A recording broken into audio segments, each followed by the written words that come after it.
Kabajamtoota hordoftoota keenya amma eessatti argamna yoo nu jettan biyya lallaba shawaa lixaa mana lubummaa aanaa Amboo Shimala Rooba bakka jedhamutti argamnee jirra jechuudha. Egaa abbootiin argitan kun qoma guddaa baay'ee bahanedha. Qomni kun qoma roobaa jedhamee beekama. Egaa seenaan kun seenaa waggaa 460 ol lakkoofsise jechuudha. Maaliif bakka kana nu fiddan yoo jettan abbootiin kun seenaa bakka kanaa nu barsiisuudhaaf bakka kana nu fiddan. Bakki kun waggaa 460 kana dura taabonni manneen kiristaanaa magaalaa Amboo fi naannoo kanatti argaman keessattuu Mikaa'ela Roobaa akkasumas Teediroos Gaattiraa akkasumas Rifeentii Qulqulleettii haadha keenya Qulqulleettii Dubaroo Maariyaam akkasumas Beeroo Maariyaamii waashaa kanaa fi caakkaa kana keessa akka turan abboonni keenya ragaadhaan nutti himaniiru jechuudha. Egaa kana kan taasisan baroota Ahimad Giraany mana kiristaanaa ari'achaa buqqisaa ture sana keessatti abbootiin goonni beekamaa naannoo kanaa goota Roobaa jedhamu horteen isaallee naannoo kanatti kan beekamu. Egaa gara naannoo Haroo Wancii naannoo Haroo Wanciitti kan argamudha jechuudha. Isaan kun hundumti isaanillee hortee goota Roobaa kanaati jechuudha. Goonni kun bakka kanatti taabotota 12 qabatee biyya eegaa nageenyaan biyya isaa tiksaa gootummaa isaatiin immoo taabota kakuuwwan waaqayyoo qabatee waggaa hedduutiif bakka kana tureera jechuudha. Egaa bakki kun yeroo yoo ilaaltan caakkaan isaa ammallee bosonni isaa hin jijjiiramne jechuudha. Gaara taabotaa jedhamee beekama jechuudha. Egaa namni bakka kana lafa isaa hin qotu.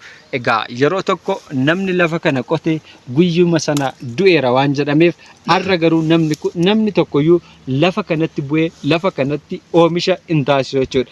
Egaa kan nama gaddisiisu bakki kun waashaadha akkasumas immoo holqa guddaa qaba akkasumas bosona guddaa qaba jechuudha. Egaa uummanni naannoo kanatti argitan otoo taabonni kakuu waaqayyoo manni kiristaanaa tokkollee bakka kanatti ijaarramee hin jaallatu jechuudha.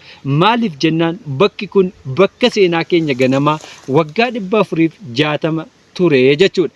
Kanaafuu miidiyaa kana kan argitan naannoo kanatti dhufuutiin akkasumas taabonni kakuu waaqayyoo tokko bakka kanatti manni kiristaanaa osoo ijaarramee abbootiin kun hin barbaadu. Ofiin ijaaruudhaaf humna hin qaban. Maarree hordoftoonni amantaa kiristaanaa kan taatan bakka kanatti bakka miidhagina qabu bakka turizimii mijataa ta'e kanatti taabonni kakuun waaqayyoo waggoota 460 dura bakka itti turetti holqaawwan garaagaraa keessatti turuutiin bakka amma deemnee isinitti argisiisnu ta'a.